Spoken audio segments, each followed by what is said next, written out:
Good morning.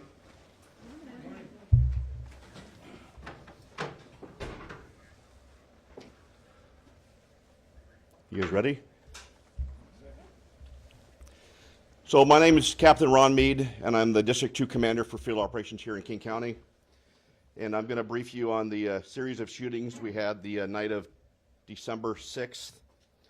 And the, I'm sorry, can you spell your first name? I'm sorry, Ron Mead, R-O-N-M-E-A-D. And your rank again? I'm a captain with the Washington State Patrol. Thank you, sir. And I'm going to briefly provide some overview that I think most of you already have in previous press releases on the events of December 6th that led to an arrest last night. So starting at about 9:20 p.m. December 6th, we received reports that an individual had been shot southbound I-5 at South 320th. About 22 minutes later at 9:42, we received an additional report of a separate shooting that occurred northbound I-5 near South 200th.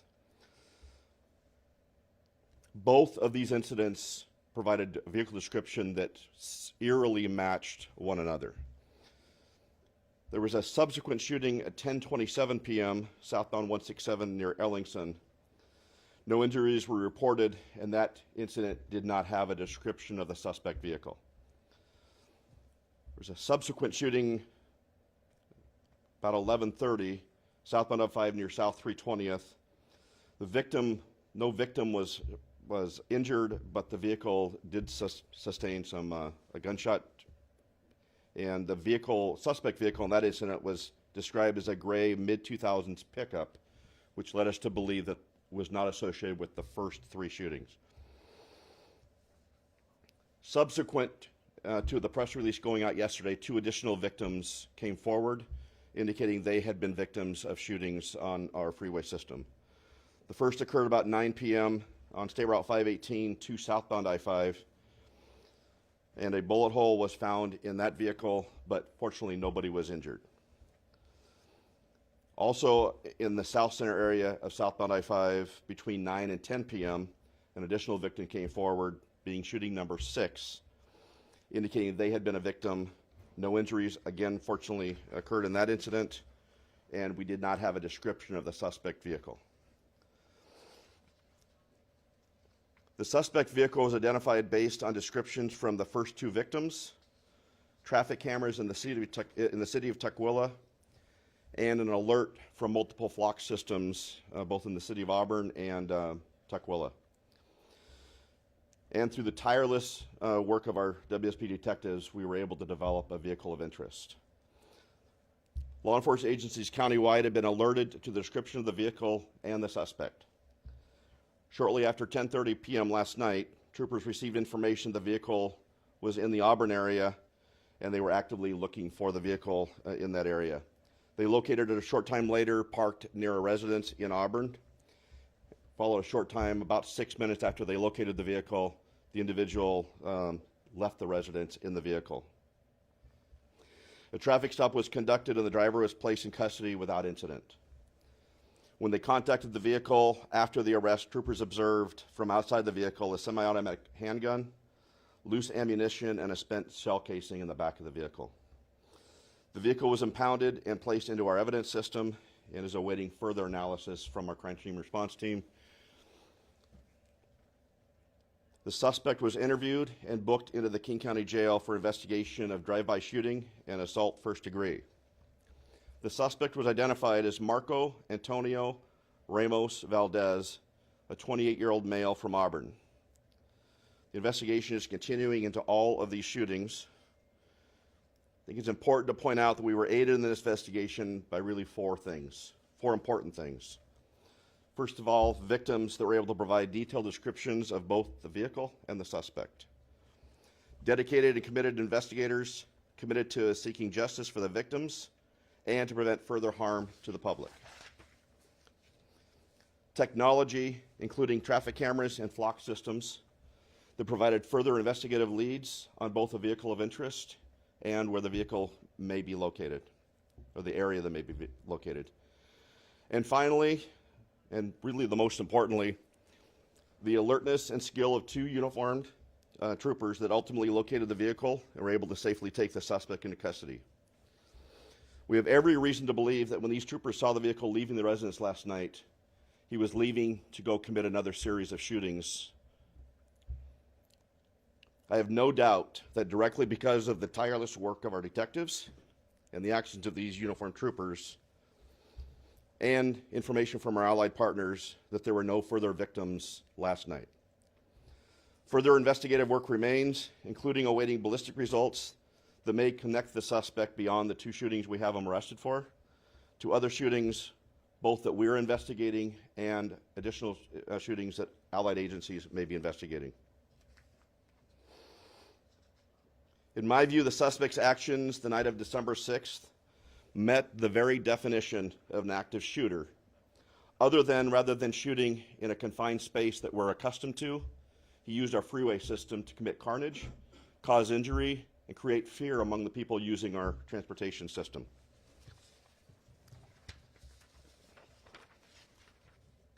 And with that, if there's any questions, I'll be happy to answer them. Anything related to the suspect and the next steps, I'll defer to the prosecutor's office, but any questions, I'll be happy to answer. Any indication as to a motive? No. Listen, you're trying to rationalize something that's irrational. The notion that somebody's going to go and just randomly fire upon people on the freeway system is something that we're just not accustomed to, particularly in this volume.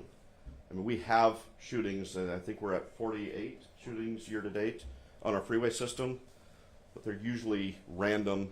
They're usually triggered by some interaction or trouble on the freeway.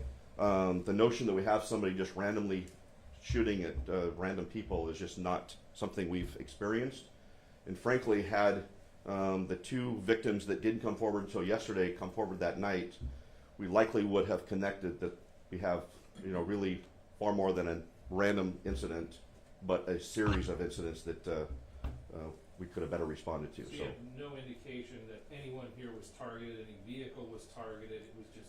The best information we have is that these were completely random events, that nothing precipitated these events, and which is unusual. That's the unusual piece to this, because usually there's some sort of aggression or improper lane change or something that somebody takes personal.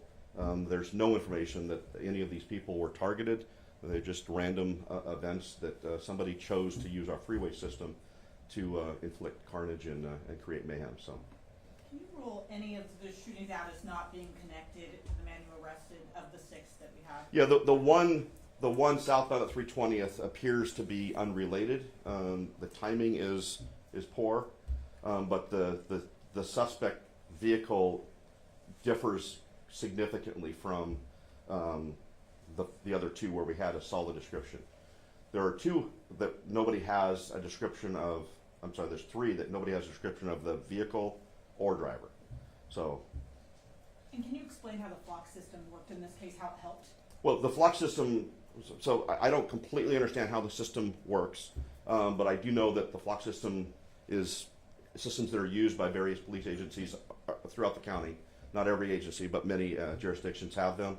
And we put in information that we're looking for, whether it's a vehicle description, a plate, something, and then it'll alert that the vehicle is in a particular area, which gives us sort of a starting point. And that's what happened last night in Auburn, was an alert from the flock system that we had a vehicle of interest that we were looking for that was in the Auburn area.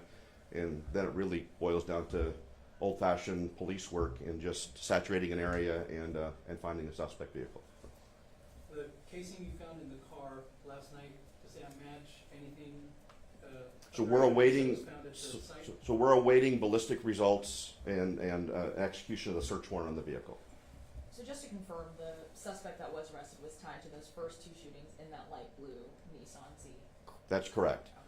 While we're confident that we'll tie him to additional shootings, we've not yet done anything with the others. Just the first 2 that we have some probable cause for. Does the Go ahead. okay? Does the suspect have like a past criminal history? That I don't know, and even if I did, I could not release it. So. Any reason to believe anyone else was involved or anyone else was in the car with the suspect when this happened? All indications are the suspect acted alone, and why he chose to do what he did. I think the investigation will hopefully determine. But you know, I don't want to leave here by pretending that we're going to rationalize this irrational behavior. Why somebody would choose to take a firearm and just randomly shoot people on the freeway is mind-boggling, troubling, and you know, hopefully it remains isolated. Do So we know if those legal firearms were legally possessed or purchased? Or those is that- remain a part of the investigation. So I want to talk about person was injured here, right? So it was just one person injured. fortunately, listen. Fortunately, we're very fortunate here. We could have had far greater carnage as a result of these. I mean, we know of 6 vehicles, but 5 vehicles we believe associated with this vehicle that were shot. And all of the vehicles had bullet rounds hit it. We're fortunate that only 1 round hit a person in the vehicle. And we're fortunate that that person that was shot in the neck, that the injuries were not life-threatening. I mean, we all expect to leave wherever we're leaving and drive on our freeway system and get there safely. Up until now, the biggest threat to that really was people making irresponsible choices that would cause some sort of a car crash, a collision. None of us are accustomed to, nor should we have to fear driving on the freeway and just be randomly targeted and shot by somebody for no reason at all. Listen, there's no acceptable reason where use of a firearm on a freeway system is appropriate. Let's just be clear about that. But the notion that with the randomness of these series of events and what we believe to be a series of events that were interrupted by the arrest last night, I mean, I think that's an important key. We have every belief that he was going out to commit another series of these events, and so. What leads you to that belief? Well, I'll let the court system play out on that. So, The victim who was shot in the neck, do you have an update on them and how? last I heard that he was stable and expected to make a recovery. Can you provide the suspect's name one more time? I can. It's Marco Antonio Ramos, Ramos Valdez, Valdez. He's 28 years old and lives in Auburn. Is WSP actively looking for the gray pickup as they did the blue Nissan from the previous night? Yes. Listen, as I said, we've had 48 shootings year to date. Many of those shootings, unfortunately, we don't have many leads in. But every time we have a lead in one of these shootings, we follow every lead that we can with the hope of holding the person accountable, to person responsible to account. So all of these freeway shootings are a high priority for us.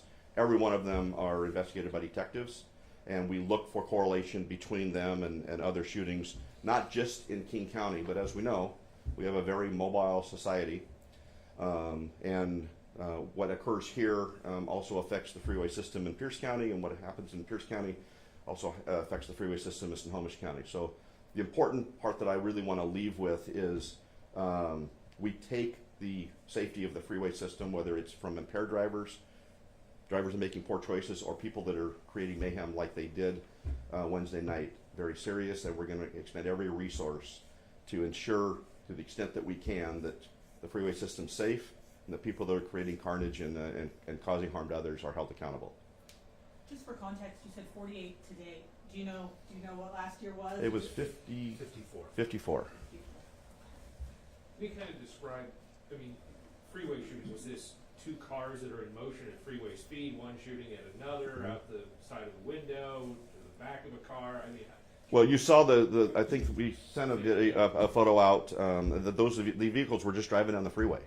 And so, which probably lessened the likelihood that, I mean, listen, 5 vehicles shot, only 1 driver was hit. Shooting at a moving vehicle is obviously, I assume, challenging. I've never done it. And, but the notion that, yes, they're just going down the road. I mean, that round incapacitates the driver. Then we have a 4,500-pound vehicle that's a risk to everybody else. And so, I mean, these are very dangerous acts. These have potentially tragic outcomes, not only for the innocent driver that was struck by a round, but really by any vehicle traveling around that vehicle, were that vehicle to become driverless, for lack of a better term, and in control of itself. So. And that goes for all 6, all of them were in motion, but there Yes. was no one, okay. Just to clarify, the 48, that's including this 6, Yes, correct? Okay. yes. Since Wednesday, did you guys have any indication that it was somebody going on a random rampage? No. And did that lead? Well, no, but I think common sense would suggest we had a connectivity to 2, direct connectivity based on witness accounts to 2 of them. The timing of 3 others becomes, we can't ignore the timing of the 3 others. So did we concretely be able to prove that? No. Did we suspect it? Absolutely. I mean, this 6 shootings in the course of 2.5, 3 hours is unprecedented. Even we had an alarming increase in freeway shootings over the last several years. I mean, every year they seem to have crept up. Actually, this year, ironically, a little bit lower than they were last year. But every other year, year to date, the numbers are alarmingly increasing. But to have 6 in this short a time period is just unprecedented, and it caught everybody by surprise, but it also provided the urgency by our entire staff to make this a priority and ensure that we didn't have any reoccurrence. And listen, I'm very fortunate I'm able to stand before you and say that because of the work of those 2 troopers last night, countless people we don't have to wonder what could have happened. So. We saw the photo, that first one. Did all of the vehicles involved get struck by a bullet? Every vehicle that I talked about has a bullet in it or bullets in it. Any more photos may be available, just for visuals for us? I can check, but I don't have them at this time because some of the witnesses, they're still contacting too. And I should have said at the beginning, this is based on information as we know it today. And it's the best information as we know it today. If anybody else was a victim of this series of incidents on Wednesday night, we want them to come forward. This behavior, 2 of the victims didn't call right away because one didn't discover, as I understand it, didn't discover the damage until the following day, and the other just didn't think it was important until they saw the press release. And so I shudder to think what could have happened